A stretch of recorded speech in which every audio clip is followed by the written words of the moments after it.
저희 한 달 정도 쉬고 다시 돌아왔는데요. 금요일에 과학터치 본강연 이제 시작하도록 하겠습니다. 오늘 강연해 주실 교수님 먼저 소개해 드리도록 하겠습니다. 디지스트의 뉴바이올로지 학과의 정찬 교수님 소개해 드리겠습니다. 큰 박수 부탁드립니다. 네, 교수님 오늘 어떤 강연 해주실지 소개 부탁드리겠습니다. 그럴까요? 네. 저는 뇌종양을 가지고 연구를 하고 있고요. 뇌종양인데 그 뇌종양에서 특징 중에 후성 유전적으로 변화가 있는 거를 연구를 하고 있고, 그 다음에 신진대사물도 변화가 있습니다. 그래서 암에서 특징적으로 신진대사가 변화하는데 개하고 후성 유전하고 어떤 연관관계가 있는지에 대해서 연구를 하고 있고, 그 두 사이에 그 관련성을 끊어줄 수 있는 약이 있다면 치료제가 되지 않을까라는 부분에 대해서 연구를 하고 있는데, 오늘은 크게 너무 제 연구 얘기하면 지루할까봐 후성유전학하고 암에 대해서 간단히 얘기하도록 하겠습니다. 네, 그럼 교수님 강연 준비해 주시면 될 것 같고요. 저희 강연 들으시면서 궁금한 점 있으시면 메모해 두셨다가 질의응답 시간 끝나고 있습니다. 그때 활용해 주시면 되겠고요. 오늘 질의응답 함께 해주시는 분들에게 늘프거든요. 저희 캐릭터 늘프 인형 드릴 거니까 활발하게 또 질의응답 참여해 주시면 될 것 같습니다. 그럼 박수로 교수님 강연 들어보도록 하겠습니다. 네, 안녕하세요. 저는 방금 소개를 받았던 디지스트 뉴바이올로지 학과의 정찬이라고 합니다. 오늘 제가 발표할 내용은 아까 말씀드렸다시피 후성유전학하고 암에 대해서 잠깐 얘기를 할 건데, 좀 주제를 쌍둥이를 통한 암의 이해라는 주제를 가지고 얘기를 하려고 합니다. 그리고 아까 끝나고 질문을 이렇게 해달라고 말씀드렸는데, 제가 해보니까 이렇게 끝나고 얘기를 하면 다 까먹고 하니까 혹시나 중간에 궁금한 게 있으면 언제든지 손 들고 얘기를 해주시면 제가 답변해 드리도록 하겠습니다. 우선 오늘 제가 듣기로는 고등학생 학생들도 많이 오고 일반인들도 많이 지금 계시는 것 같은데, 어디서 오셨나요? 똑같은 교복이 많이 보이는데 경명여고에서 오셨군요. 네. 안 그래도 제가 오신다는 얘기를 듣고 찾아왔더니 저 마크를 본 적이 있어요. 그래서 이렇게 약간 물고기 같은 건지 세이클로반지 같은 모양이 있어서 제가 찾아봤었고, 그 다음에 다른 분들도 이제 뭐 초등학생도 있는 것 같고 성인분도 있는 것 같은데, 제가 어느 정도 너무 초등학생 학생한테 이해를 할지 모르겠지만 제가 최대한 쉽게 설명해 보도록 하겠습니다. 우선 저 같은 경우는 뉴 바이올로지, 그러니까 바이오를 하는 사람인데, 혹시 바이올로지에 관심이 있으신가요? 그런가요? 네. 안 그래도 저희 학교에서도 항상 학생들 보면 바이올로지도 많이 학생들이 들어오고, 특히 여학생들이 많이 들어와서 바이올로지에 관심이 많구나 라는 생각을 하게 되고, 저희 연구실에도 7명이 있는데 한 명 남학생 빼고는 다 여학생이더라고요. 그래가지고 여학생들이 정말 관심이 많다라는 걸 알 수 있더라고요. 근데 제가 얘기를 왜 하냐면, 혹시 장래 희망이 뭔가요? 뭐 성인분들은 좀 너무 늦었지 않나? 네. 생물원이요? 승무원. 오. 승무원. 제 친구 딸도 승무원 준비하고 있던데, 정말 비행기를 타보면 되게 많은 노력이 필요하신 분이라고 생각은 듭니다. 혹시 다른 꿈이 있을까요? 연구원이요? 어떤 연구원이요? 유전이나 생명 관련된 연구. 그렇죠. 네. 그렇죠. 혹시 다른 자기 희망이 있는 분 있을까요? 수의사요? 네. 수의사도 참 훌륭한 직업인 것 같아요. 보면은 아픈 동물이나 관리를 할 수 있고 이렇게 치료해 줄 수 있고, 그 다음에 아니면 저희 기관에도 수의사가 한 분 계신데, 기관에서 실험 동물을 하다 보니까 동물을 일일이 다 케어를 해주시는 수의사도 계시고 하더라고요. 제가 왜 장래 희망하고 꿈을 물어봤었냐면, 저에 대해서 잠깐 소개를 해드리면, 제 어릴 적 꿈은 과학자였습니다. 제 친구들이 넌 성공했다. 네 꿈을 이뤘구나. 라고 생각을 하더라고요. 그래서, 근데, 진짜 어렸을 때부터 생물 과학자가 꿈이었어요. 어렸을 때 읽었던 박테리아가 기름 유출된 바다에 뿌렸더니 막 먹고 사라지는 그 책을 읽은 적 있는데 그게 너무 기억이 나서 그런지 벌써 한 35년 정도 전에 읽었던 책인데도 기억이 날 정도로 되게 기억이 생생하게 남아서 난 생물학자가 돼야겠다 라는 생각을 했었습니다.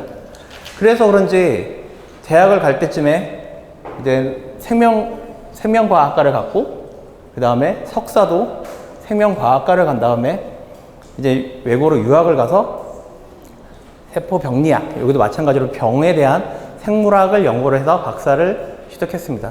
그리고 또 연구원도 생물학을 했고 그 다음에 또 뉴바이올로지 학과 디지스트에 와서는 또 생물학을 하고 있습니다. 그래서 생물학 어떻게 보면 되게 단조로운 과정을 거쳤다라고 생각할 수 있겠는데 사실 제가 했던 연구에 대해서 잠깐 또 소개를 해드리면 학사 때는 대학생 때죠. 대학생 때는 지금은 1, 2학년 학생들이 오자마자 막 영어 준비도 하고 되게 열심히 하는데 제가 학교 다닐 때만 해도 거의 막 놀고 막 이런 게 많아가지고 1, 2학년 때는 거의 술만 먹고 놀고 막 이제 공부 안 하고 땡땡이 치고 막 이런 걸 많이 하다가 군대를 갔다 와서 나의 꿈이 뭐였지? 생물학자였지. 그래서 교수님을 찾아갔더니 그러면 우리 연구실에 와서 실험 좀 해봐 라고 해서 실험을 했었습니다. 그래서 3학년, 4학년 때 그 학교에서 학부 연구생으로 실험을 했었는데 보시다시피 플랜트 몰레큘러 바이올로지였어요. 플랜트, 식물을 연구를 했었습니다. 식물 중에서도 벼를 가지고 연구를 했었는데 벼를 돌연변이를 막 여러 가지 시킨 벼를 가지고 차가운 한 4도씨 되는 데서 키웠을 때 싹이 나는 애들이 있고 싹이 안 나는 애들이 있는데 그럼 싹이 나는 애들은 분명히 어떤 유전자가 돌연변이가 생겼으니까 콜드, 냉해에 저항성을 갖는 어떤 유전자가 아니면 센시티브한 게 문제가 생겼구나 라는 걸 생각을 해서 그런 연구를 했었습니다. 그래서 2년 동안 이제 연구를 열심히 했고 여기 제가 있지만 차마 제가 어디 있다라고 말씀 못 드리겠고 그 다음에 이제 석사를 갔는데 벼를 하다 보니까 너무 정적인 거예요. 벼가 가만히 있으니까. 물론 잘하긴 하지만 식물도 움직이긴 한데 가만히 있는 거를 2년 동안 이렇게 들여다보고 있으니까 너무 갑갑해서 좀 바꿔봐야겠다 라고 생각을 해서 석사는 바이러스를 했습니다. 비형 간염 바이러스 HBV라고 하는 바이러스를 연구를 했었는데 이제 사람 세포를 키운 다음에 거기다 바이러스를 만들게끔 유도를 해서 이게 바이러스에 감염된 세포입니다. 사람 세포고 그래서 간세포겠죠. 간염 바이러스니까 간세포고 그 다음에 얘를 이용해서 바이러스에 감염됐을 때 어떤 유전자가 변화가 있는지에 대해서 실험을 했었습니다. 제가 이걸 준비를 하면서 제가 옛날에 사진을 찾아보니까 석사 때 제가 앉아있던 자리 사진인데 여기서 이제 2년 동안 실험을 했습니다. 그래서 비형간염 바이러스에 대해서 연구를 하다가 졸업을 하고 취업을 해야겠다 싶어서 여기저기 연구소에다가 이력서를 냈습니다.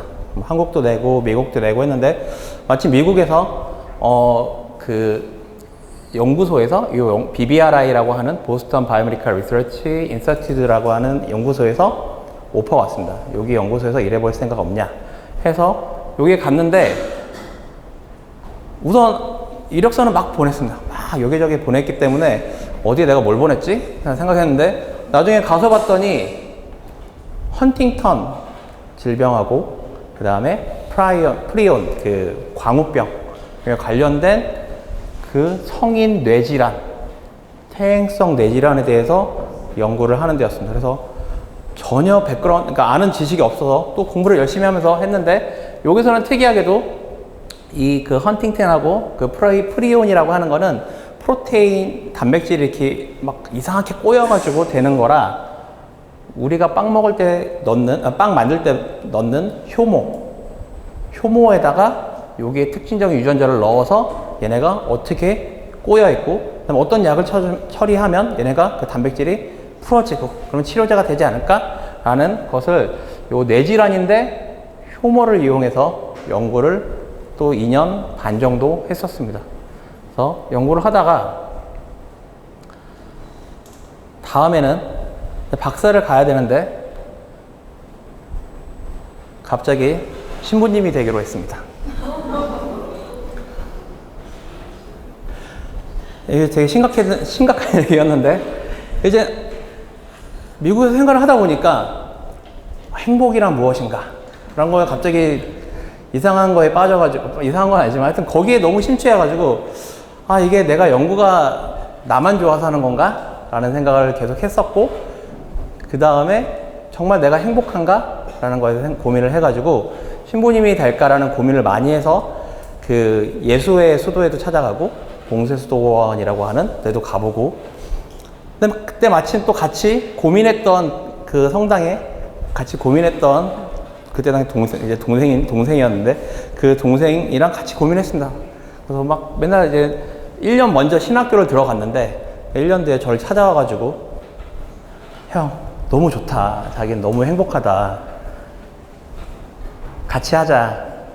라고 저를 살살 막 꼬셨는데 제가 1년을 고민을 해본 결과 아닌 것 같은데 라고 생각을 했습니다. 지금 저를 꼬셨던 신부님은 요 동생은 신부님이 돼서 보스턴 한인성당의 주임 신부님이신 배용진 크리스토퍼 신부님이 되셨고, 저는 고민해서 내린 결과가 사람을 신부님이 되면 영적으로 사람을 치유할 수 있겠지만 저는 과학을 통해서 사람을 치유하고 싶다 라는 생각을 해서 과학자로 남기로 결정을 했습니다. 그래서 1년은 고민해서 이제 과학자로 남기로 했습니다. 그래서 이제 미국에 있었으니까 지원해서 미시간 대학교에 들어갔는데, 미시간 대학교에서도 어떤 연구를 했냐면 니만 피크라고 하는 소아에서 걸리는 퇴행성 뇌질환을 연구했었습니다.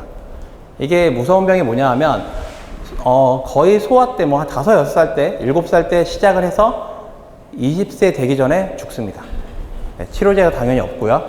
그래서 이 부모들 그 컨퍼런스나 심포지엄 가서 얘기를 해보면 아이가 계속 커가면서 막 자전거를 타고 이런 사진을 보여주다가 어느 순간부터 애가 넘어지기 시작하고 점점 올라갔던 진행이 떨어지기 시작합니다. 그래서 가만히 누워있고 나중에는 휠체어를 타고 나옵니다. 근데 그 아이도 결국 몇 년 후에 죽게 되겠죠. 그래서 이 니만 피크라고 하는 소아에서 일어나는 퇴행성 뇌질환에 대해서 연구를 했었고, 여기서는 이제 G 모델을 이용해서 실험을 했습니다. G를 가지고 이제 똑같은 뇌에서 비슷한 증상이 나타나게 만든 다음에 실험을 했었습니다. 그 다음에 이제 박사를 마치고 박사 후 연구원이 됐는데, 그때 어떤 연구를 할까를 고민을 하다가 뇌를 했고 소아를 했으니까 근데 암을 하고 싶었습니다. 그래가지고 그러면 소아 뇌종양을 하면 어떨까라는 고민을 했었고, 마침 제가 지원한 여기 닥터 베네티 랩에서 후성유전학으로 이런 연구를 하고 있다라고 했습니다. 뇌종양이 하나라고 생각하시지만 실제로는 소아 뇌종양도 종류가 여러 가지가 있습니다. 그 중에서 제가 연구했던 거는 DIPG라고 하는 뇌종양이고, 실제로 아이가 한 5살, 4살에서 발병이 되는데 여기 그 뇌관 부분에서 시작을 합니다. 그래서 이게 퍼지면 1년 내에 90%가 사망을 합니다. 그래서 이 아이가 똑같은 아이인데 결국은 1년 뒤에 사망을 하게 됩니다.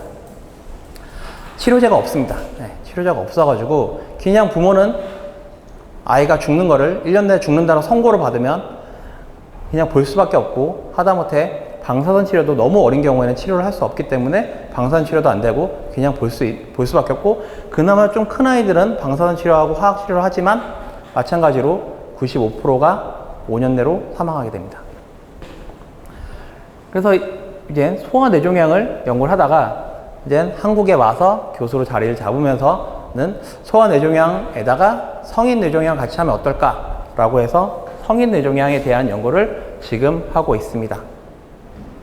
제가 이렇게 복잡한 과정을 거치면서 여러 가지 아까 처음에 보여드렸다시피 생물학이었으니까 계속 똑같은 그냥 한 길로 갔을 거라고 생각하실지 모르겠지만, 실제로는 제가 제가 과학자가 된 길은 이런 식으로 식물에서 바이러스, 성인뇌 질환, 신부님, 소화뇌 질환, 소화뇌종양, 뇌종양 이렇게 여러 가지 경로를 통해서 여기서부터 직선이 아니라 돌아가는 길을 갔던 거라고 생각하시면 될 것 같습니다.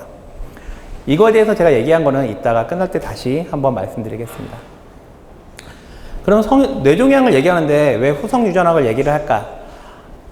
종양, 그러니까 암에서 요즘은 이제 어떤 유전자가 돌연변이가 일어나서 암이 일어난다고 많이 알고 있는데 돌연변이가 없는데도 불구하고 암이 일어나는 경우가 많이 있습니다. 거기서 사람들은 후성 유전적으로 문제가 있을 거다라는 거에서 힌트를 얻고 연구를 하고 있고 특히 뇌종양 같은 경우는 일반 다른 암에 비해서 후성 유전적 변화가 특이한 특징을 갖고 있기 때문에 뇌종양에서 후성 유전학을 연구하기 매우 좋다고 할 수 있습니다. 그럼 후성 유전학이 무엇일까요? 후성 유전학에 대해서 잠깐 이제 얘기를 해보도록 하겠습니다. 후성 유전학이 뭐다라고 얘기하면 너무 재미가 없으니까 제가 여러 가지 가능성에 대해서 좀 얘기를 하도록 하겠습니다.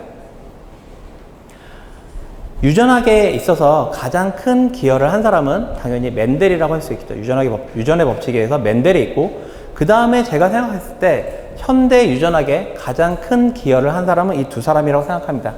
제임스 왓슨과 프랜시스 크릭이라고 하는 이 두 사람인데 이 두 사람이 발견한 것은 여기 DNA라고 하는 DNA가 이중나선으로 되어 있고 두 개의 선으로 되어 있고 얘네가 꼬여 있다, 돌아가면서 되어 있다라는 것은 구조적으로 처음으로 밝혀서 논문을 냈었습니다.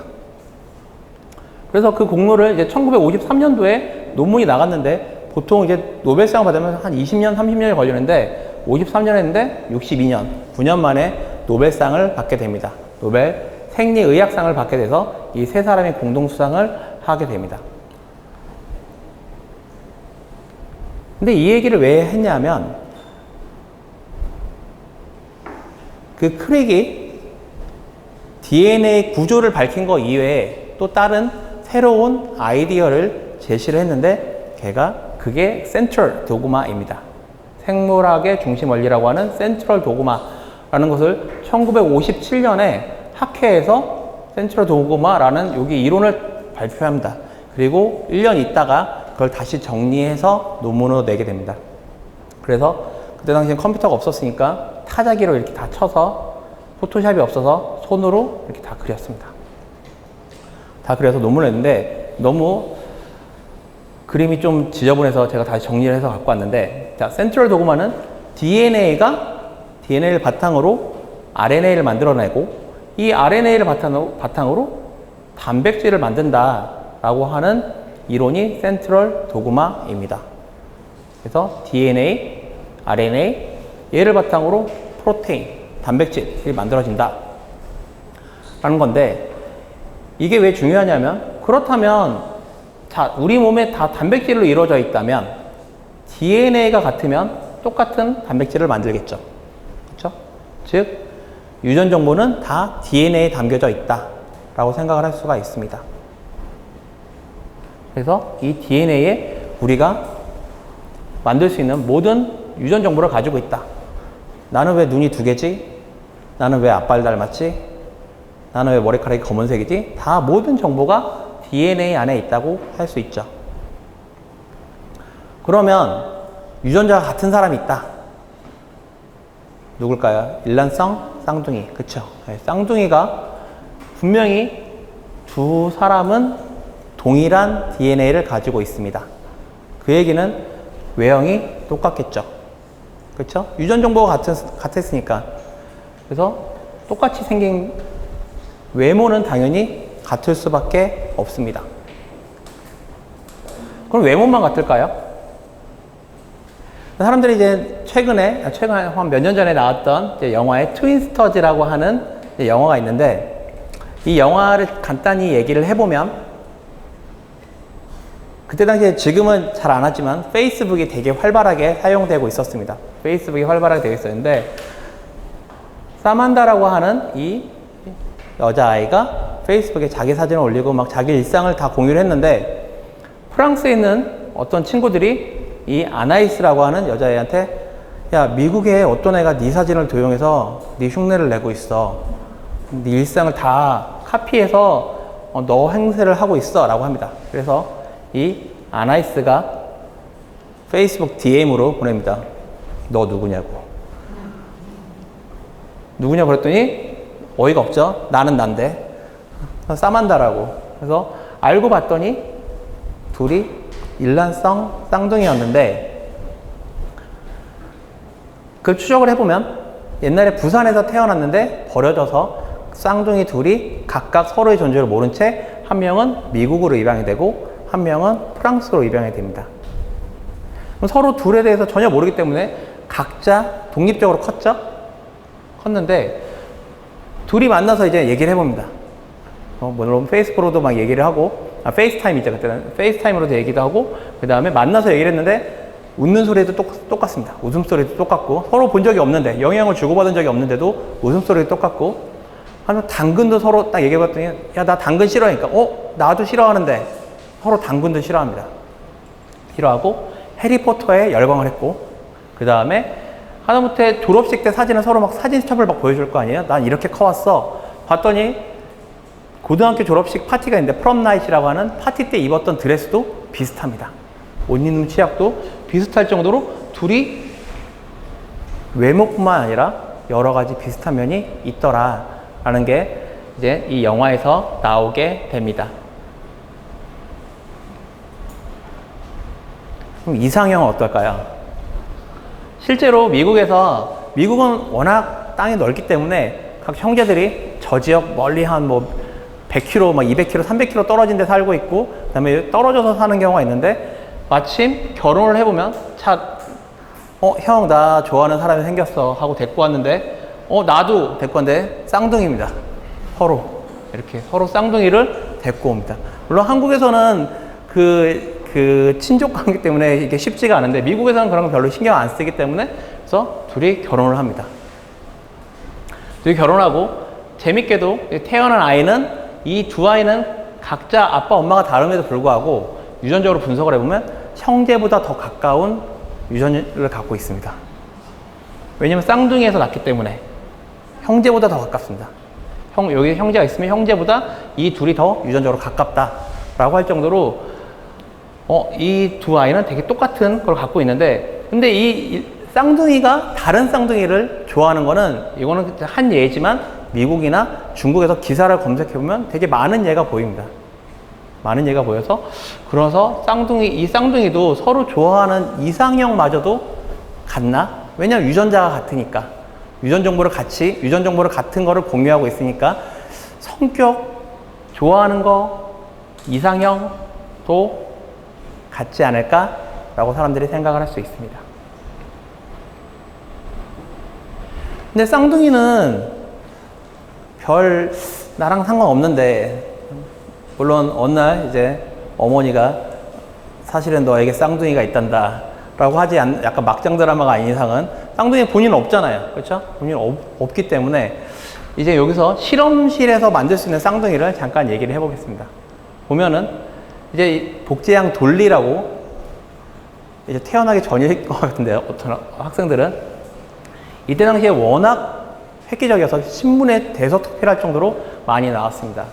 이게 어떻게 만들어졌냐 하면, 이 양에서 세포를 채취한 다음에 거기서 DNA를 갖고 있는, 그 유전 정보를 갖고 있는 DNA 핵만 추출해냅니다. 뺍니다. 그 다음에 다른 양에서는 난자를 채취하고 여기서 핵을 빼고 요거를 여기다가 넣어버립니다. 세포 분열을 한 다음에 착상을 시키면 어느 정도 시간이, 임신기간이 끝난 다음에 새로운 양이 태어났는데, 그 양이 돌리였습니다. 돌리인데, 이 양은 처음에 체세포를 채취한 양하고 유전 정보가 100% 일치를 합니다. 그러니까 이 양과 같다 라고 생각하시면 됩니다. 그래서 쌍둥이겠죠? 유전 정보 똑같으니까. 그렇죠? 그래서 실험실에서도 이렇게 만드는 게 가능하다. 이제 제가 저를 복제를 하면 어떻게 될까요? 이렇게 있는데, 제가 이제 영구적으로 나를 복제를 해봐야겠다 라고 생각을 해서 제 체세포를 채취해서 추출 안 됩니다. 이게 연구 윤리가 다 있기 때문에 그 연구를 사람 대상으로 실험을 하거나 동물 실험을 하려면 동물윤리위원회가 있어서 심의를 통과해야 되고, 사람도 윤리위원회가 있어서 내가 이런 실험을 할 건데 사람 샘플을 얼마만큼 할 거고 어떻게 채취할 거 다 되게 자세하게 해가지고 거기서 검토를 해서 전혀 윤리적으로 문제가 없다라고 해야지만 실험을 할 수가 있습니다. 그래서 사실 이 실험이 쉽지는 않아요. 근데 제가 갑자기 죽을 때가 돼서 미쳐가지고 내가 흑화가 돼서 매드 사이언티가 돼서 난 해야겠다. 나를 꼭 만들어야겠다. 해서 이제 체세포를 채취해서 마찬가지로 세포 여기 DNA만 빼내고 그다음에 여성의 난자에서 제거한 다음에 넣어서 분열을 시키고 착상을 시킨 다음에 9개월 기다렸다가 저를 만듭니다.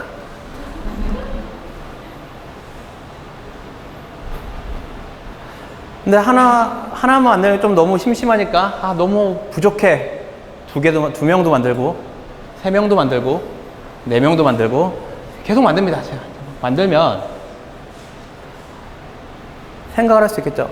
과연 이 아이는 그냥 크도록 놔두면 똑같은 저 같은 과학자가 될까요? 똑같은 성격을 갖고 있고 야채를 싫어하는데 야채를 싫어하고 그럴까요? 다르겠죠. 네. 생각을 해보면 이 4명의 아이는 각자 다른 걸로 크지만 저하고는 성격이 다른 별개의 사람입니다. 그렇죠? 실제로 이거를 어떤 반려묘를 갖고 있는 사람이 미국에서 텍사스 A&M이라고 하는 대학교에 의뢰를 합니다.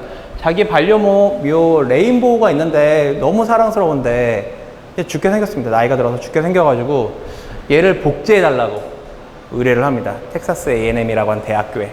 그래서 복제를 하죠.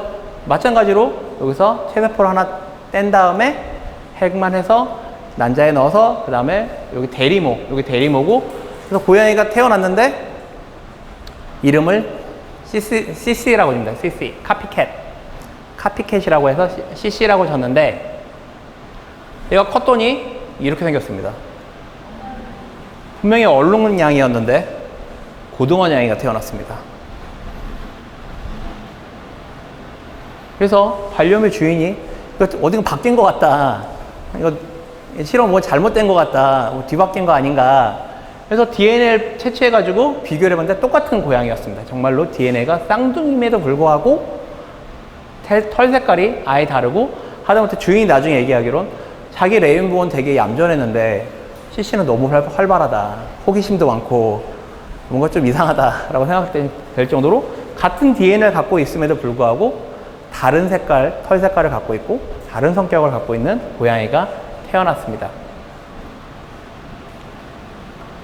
실제로 이 두 사람은 쌍둥이임에도 불구하고 처음에는 아까 똑같이 태어났을 때는 똑같이 생겼지만 커갈수록 이 사람은 형인데 운동을 좋아하고 동생은 먹는 걸 좋아해서 그 체격이 더 큰 걸 볼 수 있었고, 또 생각을 해보면 쌍둥이가 있으면 형이 50살에 간암에 걸리면 동생도 50살에 간암에 걸릴까요?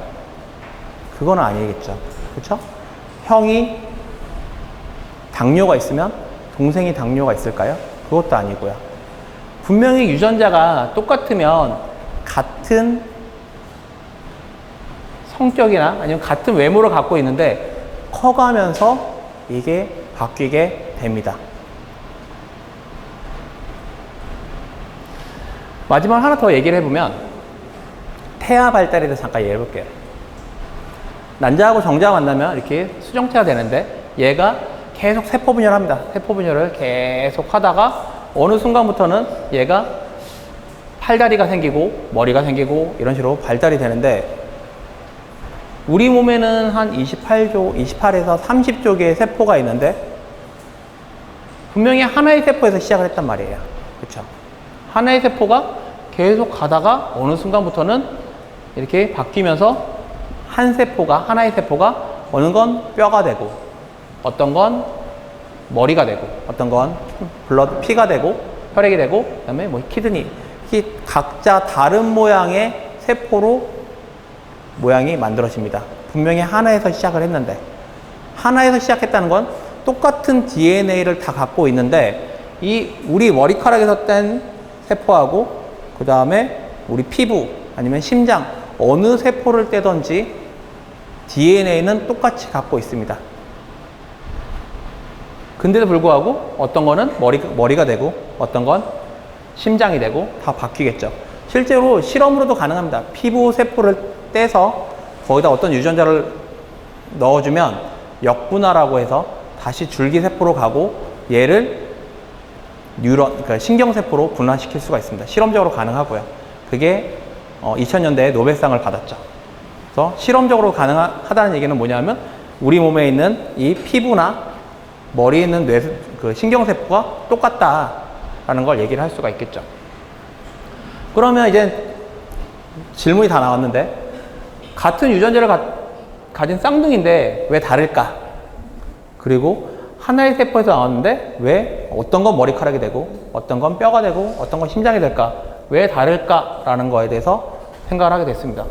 그래서 과학자들이 여기서 후성유전학이라는 용어를 만들게 됩니다. 그리스어로 에피라고 하는 이 단어. 근데 아웃사이드나 어라운드 뭔가를 넘어서는 유전학을 제네틱스를 넘어가는 무엇인가가 있다라는 걸 에피제네틱스 후성유전학이라고 얘기를 합니다. 즉 DNA 서열의 변화가 없습니다. DNA 돌연변이가 있는 게 아님에도 불구하고 그 다르게 유전형이 나타나는 것을 에피제네틱스 후성유전학이라고 이 워딩턴 경이 처음으로 주장을 합니다. 1930년대. 근데 사람들이 그래 그럴 거야 막연하게는 알고 있지만 실험적으로 증명을 할 수는 없었습니다. 그래서 이 용어만 우선 만들어졌는데 그 뒤에 1996년도에 이 데이비드 앨리스라고 하는 사람이 처음으로 히스톤이라고 하는 이 단백질에 아세틸이 많이 붙으면 전사가 일어나고 안 붙으면 안 일어난다. 그러니까 RNA가 많이 만들어지고 안 이루어지는 게 DNA는 변화가 없음에도 이 주변에 있는 단백질에 의해서 조절된다라고 하는 게 처음으로 밝혀졌습니다. 사실 후성유전학에서 노벨상이 나온다고 하면 이 데이비드 앨리스가 아마 노벨상을 받지 않을까 사람들이 생각을 하는데 유감스럽게도 작년에 1월에 돌아가셔가지고 이제 노벨상 기회는 좀 없어지긴 했습니다. 그럼 자, 히스톤. 제가 히스톤이란 말 너무 어려운 말을 써가지고 제가 이제 모르겠는데 모르실 것 같은데 히스톤에 대해서 얘기를 하겠습니다. 히스톤이 뭘까? 우선 우리 몸에 세포가 있는데 우리 몸 세포로 이루어져 있죠? 이 세포 핵 안에 DNA가 있습니다. DNA 길이가 어느 정도 될까요? DNA.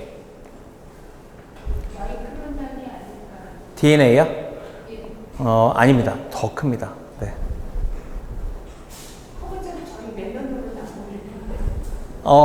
근데 이 DNA를 일렬로 쭉 늘렸을 때 길이가 3m 정도 됩니다. 3m. 세포 하나에서 DNA를 일렬로 쭉 하면 3m 정도 되는데 이 3m짜리 DNA가 어디에 이 핵 안에 들어있는데 이 핵은 사이즈가 어느 정도 될까요? 핵은 네? 나노미터 단위. 나노미터보다 조금 더 큽니다. 네. 나노미터 조금 더 크고 6 마이크로미터 정도 된다고 합니다.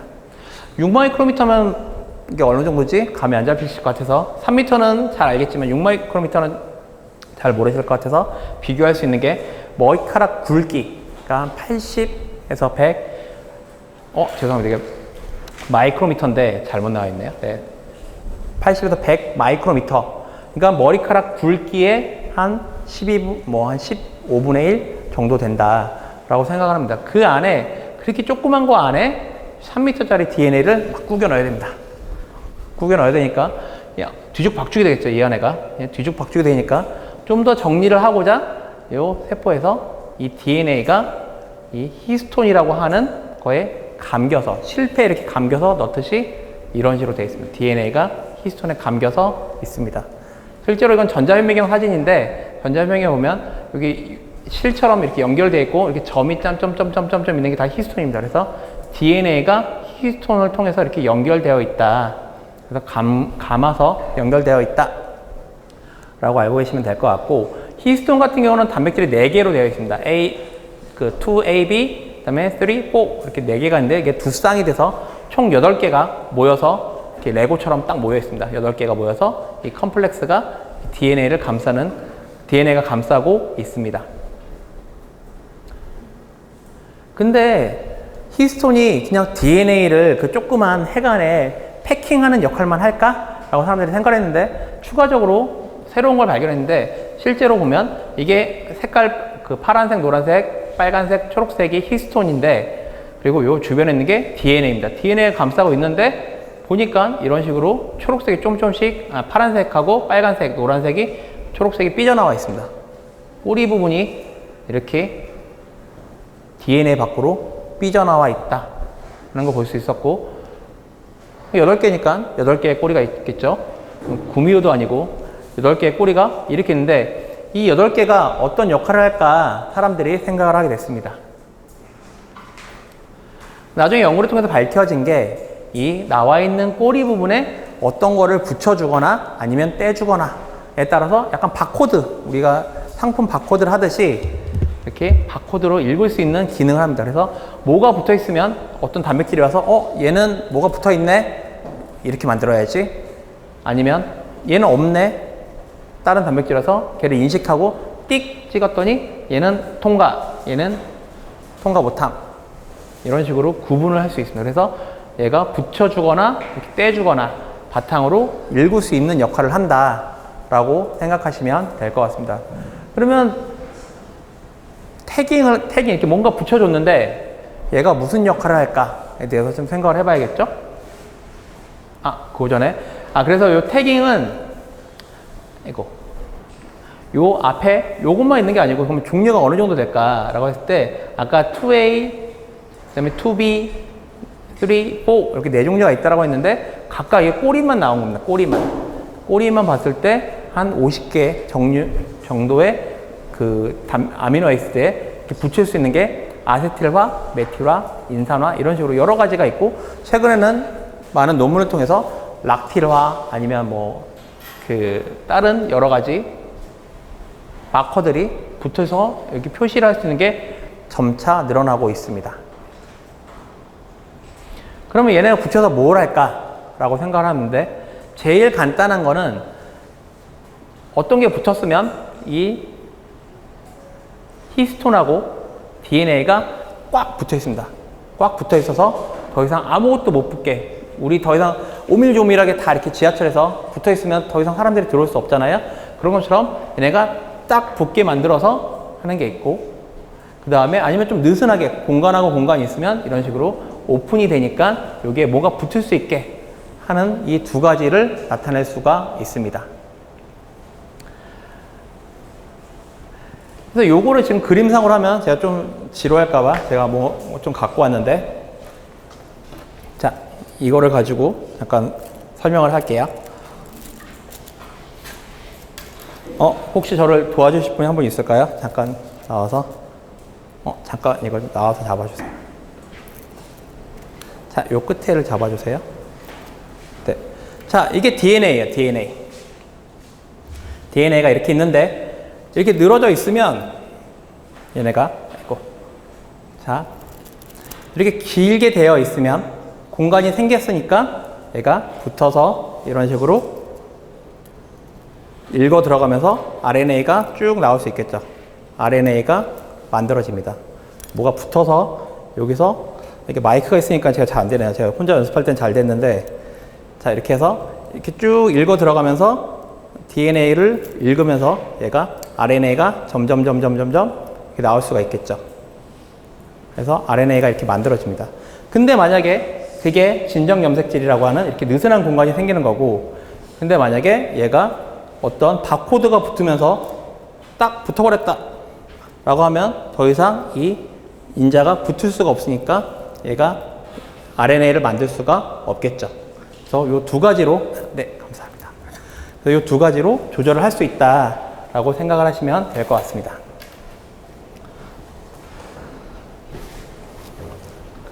제가 저거를 설명을 하려고 수업 시간에도 가끔 쓰는데,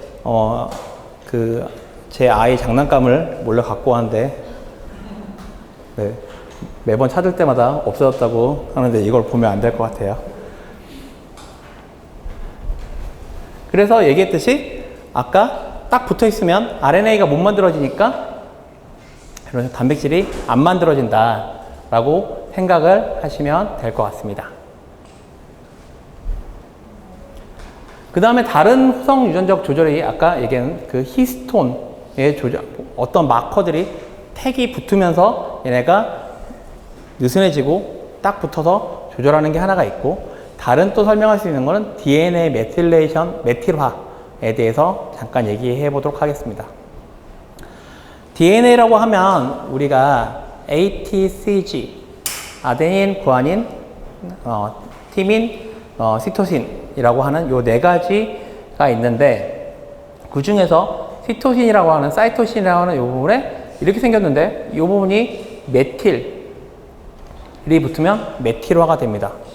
뭐 별거 아닌 것 같은데, 별거 아닌 것 같은데, 뭐 여기에 그냥 C하고 H 3개 붙는 거 아니야? 라고 생각하실지 모르겠지만, 실제 유전적 조절에 있어서는 보시다시피 얘네가 평상시에는 그 아까 얘기한 mRNA가 잘 만들어지고 있다가 여기 시토신의 메틸화가 되면 더 이상 mRNA가 안 일어나게 됩니다. 안 만들어지게 됩니다. 즉 되게 간단히 설명하면 스위치가 평상시에 켜져 있는데 얘가 메틸화가 붙으면서 딸깍하고 꺼지는 것처럼 꺼지는 역할을 하게 됩니다. 무조건 끄는 것만 있냐? 그렇지도 않은 게, 어떤 유전자들은 발달해서 태아일 때는 계속 활발하게 되다가 어느 정도 성인이 되면 꺼야 되는 유전자가 있는데, 그런 식으로 꺼주는 걸 할 수 있고, 반대로 켜져 있는 거를 켜져 있는 걸 꺼질 수도 있고, 어떤 거는 꺼져 있는 거를 켜는 역할을 하기도 합니다. 그래서 간단하게 얘기하면 여기 C라고 하는 부분에 메틸이 붙으면서 꺼지기도 하고 메틸이 없어지면서 켜지기도 한다 라고 생각하시면 될 것 같습니다.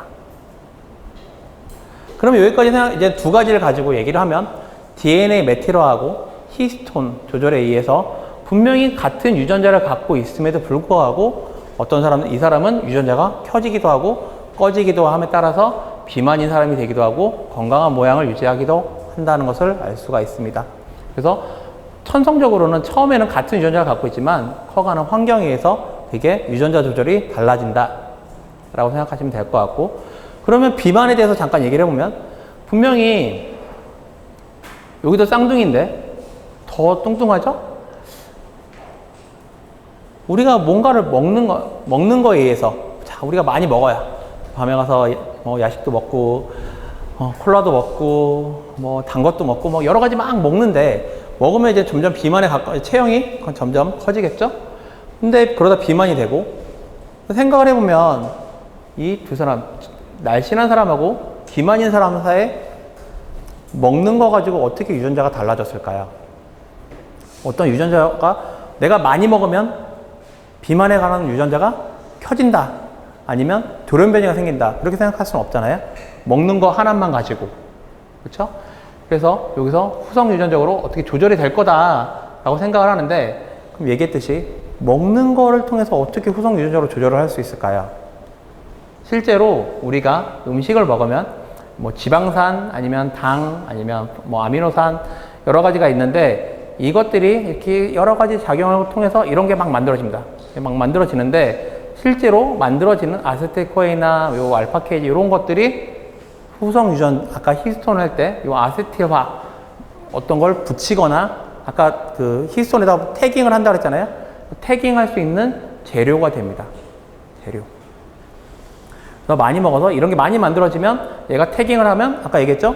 DNA가 열렸다가 닫히기도 하고 두 가지로 바뀌게 되는데, 그래서 그 비만에 관련된 유전자가 켜지거나 아니면 이걸 회복할 수 있는 게 없어지게 되면 비만이 되게 된다라는 게 최근에 많은 연구에서 밝혀지고 있습니다. 하나 또 재밌는 거는 후성 유전학에 대해서, 중독에 대해서 또 얘기를 해볼게요. 중독. 우리가 가장 흔히 최근 2019년, 20년대에 나온 논문인데, 뭐 마약을 하거나 아니면 술을 먹게 되면 중독된다고 하잖아요. 그러니까 마약에 대한 논문은 조금 너무 극단적이라 그나마 많이 접할 수 있는 술에 대해서 얘기를 해보면, 알코올을 많이 먹으면 알코올 중독이 일어난다고 하는데 왜 알코올 중독이 일어날까에 대해서 논문이 나왔습니다. 2019년에 가장 권위 있는 논문이 네이처에 나왔던 논문인데 너무 길으니까 재미없어서 제가 이제 약간 그림만 갖고 오면 쥐에다가 알코올을 막 먹입니다. 에탄올을 주면 봤더니 그 뇌하고 간에서 그 각각 히스토마컨들이 요 진한 파란색이 더 넓어졌죠. 그러니까 이 히스톤들이 그 붙어 있는 태깅이 늘어났다라는 걸 보여주고 있습니다. 그러니까 알코올을 먹었는데 후성 유전자 어떤 변화가 있었다. 어느 부분에 변화가 있었나? 봤더니 알코올을 많이 먹은 그룹에서는 뒤에서는 기억에 관련된 유전자가 많이 활성화되어 있다라는 게 밝혀졌습니다. 기억에.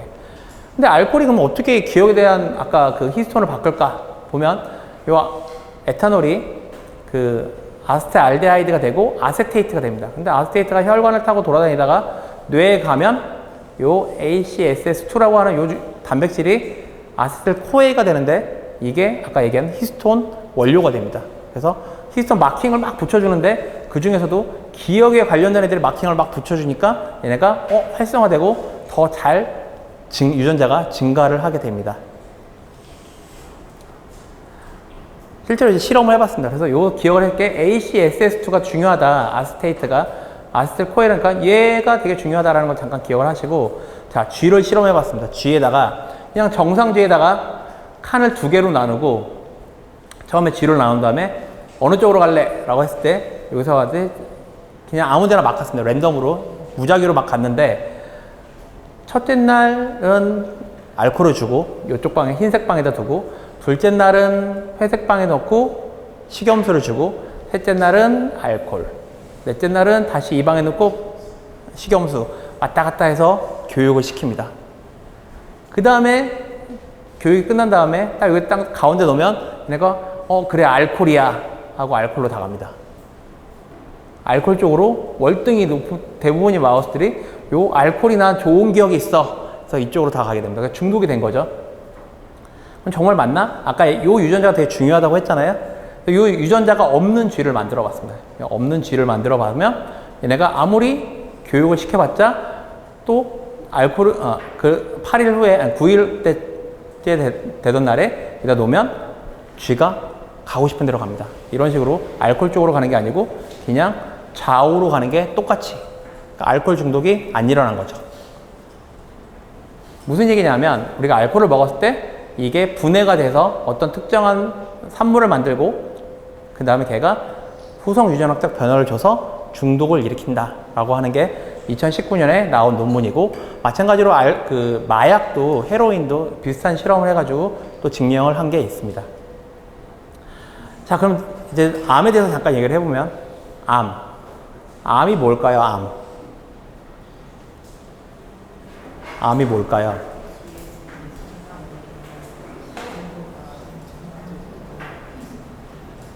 DNA 손상이 일어나서 정상적이지 않은 세포. 그쵸? 근데 조금 더 필요한 게 있어야 돼. 암이 뭘까요?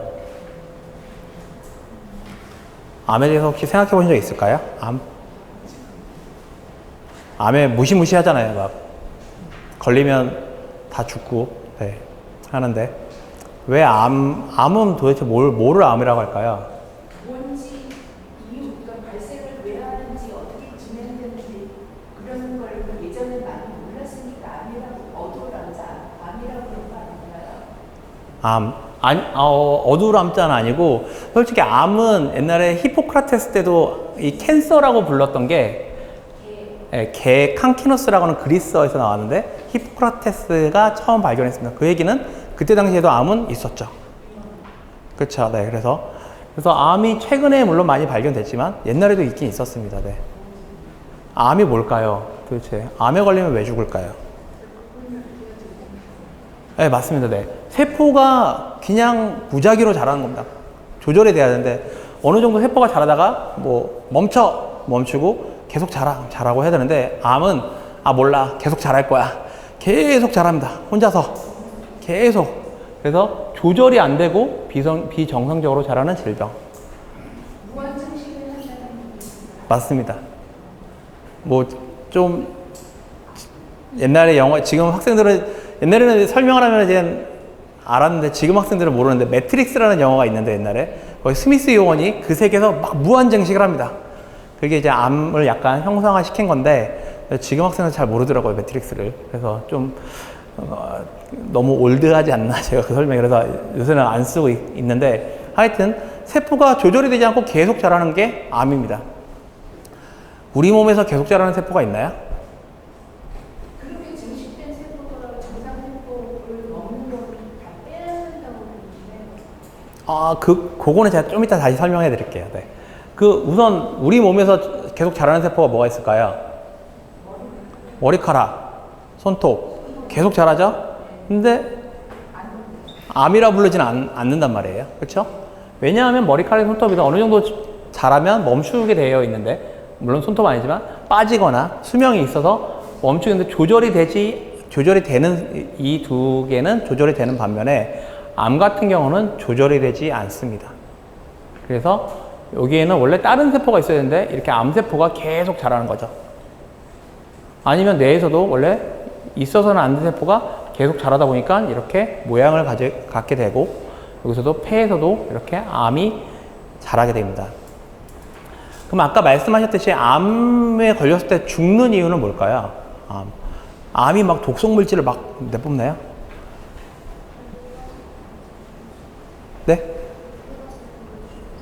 일반 세포를 죽여서.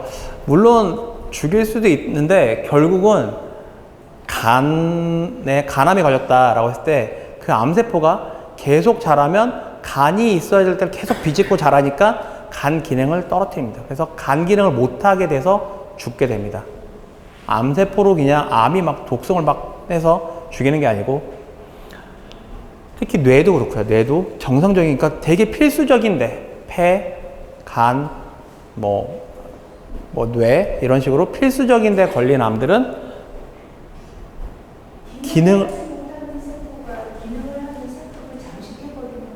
그쵸. 네, 밀어내는 거죠. 아까 얘기했듯이 이 방에 원래 이렇게 사람이 이 정도 있어야 되는데 제가 계속 분열합니다. 계속 복제를 해가지고 제가 여기 한 100명이 꽉 차가지고 이렇게 막 비집고 있으면 여기 있는 사람들은 다 숨 막히겠죠. 네. 그런 식으로 쓸데없는 세포가, 아무 기능을 못하는 세포가 무한정 자라서 정상인 기능을 하는 게 못하게 하면 죽게 됩니다.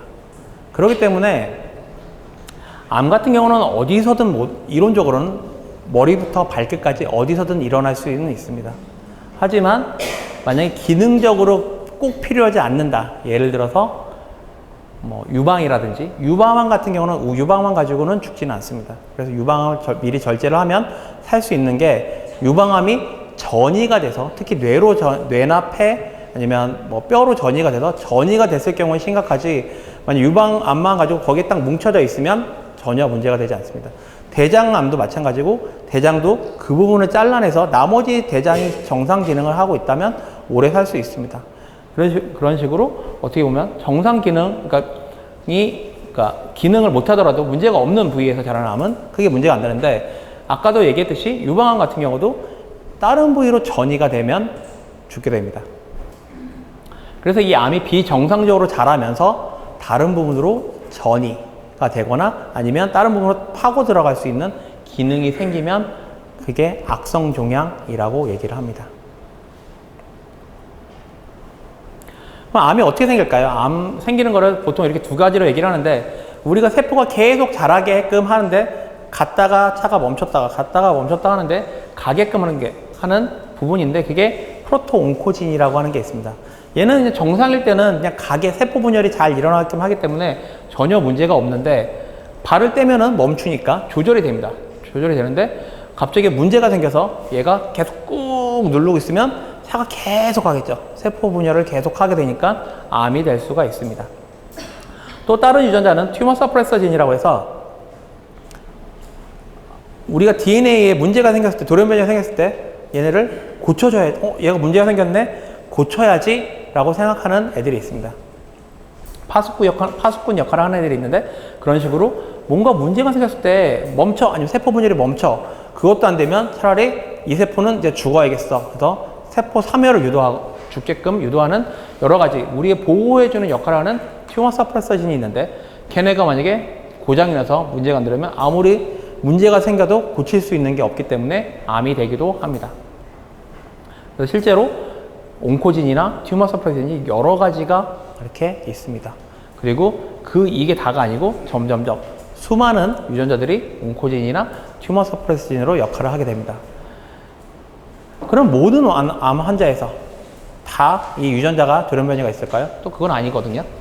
아까도 얘기했듯이 DNA 메실레이션에 대해서 보면은 여기가 C가 얘는 켜져 있고 얘는 꺼져 있는 부분인데 온코진 같은 경우는 꺼져 있었고 메틸레이션이 되어 있어서 튜머 서프레서진은 계속 활발하게 켜져 있어야 되는데 어떤 원인에 의해서 얘네가 메틸레이션에서 튜머 서프레서진이 꺼지거나 온코진이 계속 활성화가 되게 되면 암이 되게 됩니다.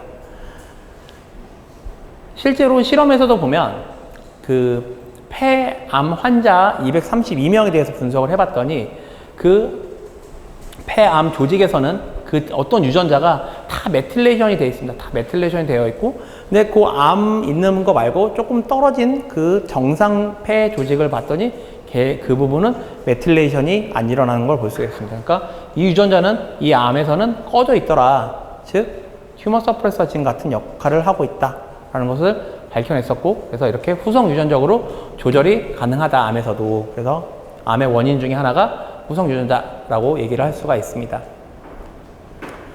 그러면 이제 잠깐 한 5분 정도 제 연구실에서 하는 거를 얘기를 해보면, 잘 보셨는지 모르겠지만 요 구석에 계속 요 마커가 계속 있었습니다. 이 마크가 계속 있었는데